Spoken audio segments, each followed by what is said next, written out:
فلا تطع المكذبين ودوا لو تدهن فيدهنون.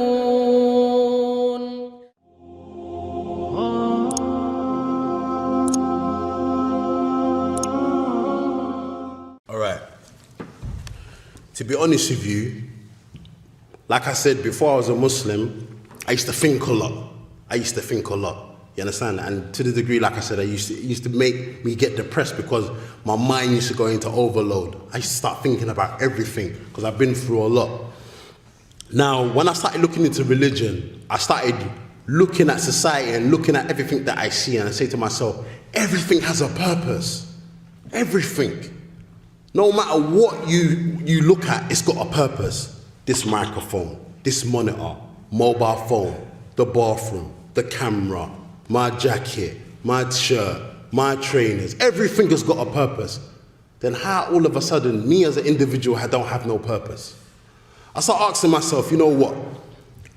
I know no matter what, I'm gonna die. No matter what, it doesn't matter where I hide. I can go live in the desert. I can go and live in lofty mountains. I know no matter where I go, I'm gonna die. So I start asking myself, wait, am I created for no reason? What's the point of me being on this earth and then just living and then, you know, having a family, buying a house, having some luxuries, bam, I'm gone. Don't make no sense. So I started thinking more. I'm saying to myself, wait, I know I didn't create myself. I'm not coming from that kind of angle. I've never been like, oh, I'm atheist, I don't believe in anything. That's never been my angle. But I just didn't understand who God was or how to worship God. That was my thing. So the more I started thinking about that, I said to myself, you know what? I know I'm gonna die. So what's my purpose in life? My purpose in life is just to be here, maybe have girlfriends, have women, have kids, have jewelry, have, what do you call it? I don't know, luxury things, and then I'm just gonna die. I said, this don't make no sense. It don't make no sense because then God created me for a silly reason. So I started thinking, what's my purpose of life? And that's when you start looking at things like, you know, the prophets. I start reading about the prophets. I start reading about the prophet Moses and whatnot. And I noticed one thing when I started looking into all the prophets. They all call to the same thing. They all call to worshiping one God. You will never find evidence from any prophet or messenger where they call to other than that. And if you look at the religion of Islam, what does it emphasize on? It emphasizes on Tawheed, worshipping one God, directing your worship to one God, not associating partners with God. And one of the things when I looked into Islam, I asked the people who were Muslim, I was saying, wait, but you don't worship Muhammad though? Like, you do everything he does, like, what's all that about? Do you understand? And when they started breaking it down to me, they said, listen, we don't worship Muhammad, we don't pray to Muhammad. Do you understand? But we follow his example. And they started breaking it down and showing me about other prophets and other messengers. And it makes sense to me because look, if God put an angel on the earth, it would be hard for us to follow the angel. Why? Because the angel's superior. It's not like us. So God's sending people amongst us who are like us to follow his example. It's easier for us to follow. It's easier for us to famine. It's easier for us to get down with because it makes sense. If you've got a superhuman being, you look at this human being, you'll be like, I can't, this is too much. Do you understand? This is above my head.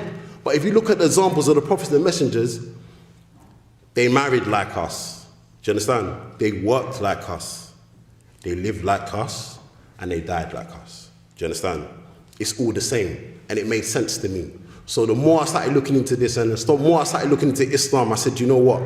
This is the only religion I can see what has no contradictions. I asked so many people, show me contradictions in the Quran. It don't exist. It don't exist. Show me where in the Quran it tells me to worship other than God. It don't exist. So when I started looking on the emphasis on Tawheed, it made sense to me, directing my worship to one God. Because when I was looking into Christianity, all this God is free and stuff like that, I couldn't get it around my head. It was too much for me. And the next thing, I'm being honest with you. I'm just going to be open with you. When they said to me, Jesus is God, and obviously I've grown up knowing that Jesus is a white man. So for me, I couldn't fathom that. I'm like, why is God white? No, I'm being honest with you. I used to ask myself this, why is God white? This don't make no sense. This is not fair. Why is my creator white? Like, so what? Is white better than me? Do you understand? And when I start looking into Islam and look at the examples of the Prophet Muhammad sallallahu alaihi wasallam, when he said in his final sermon, there's no difference between a black man and a white man. The only difference between us is through our deeds. I said, this makes sense to me.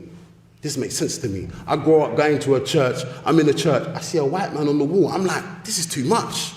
I can't get down with this. Like, I'm being honest with you. I can't get down with this. This is not fair. This is not fair. Why is my creator white? Just like Nation of Islam. Why is their creator black? It don't make sense. So it makes, okay, if God is black, so what about white people and every other race? How are they going to feel? Do you understand? So it's the same thing. So when I started looking into Tawheed and looking at the values and the teachings of Islam, I said, you know what? This makes sense to me. And it was easy for me to accept Islam after that. So that was the main reason for me taking Islam as my religion. ولا تطع كل حلاف مهين هماز مشاء بنميم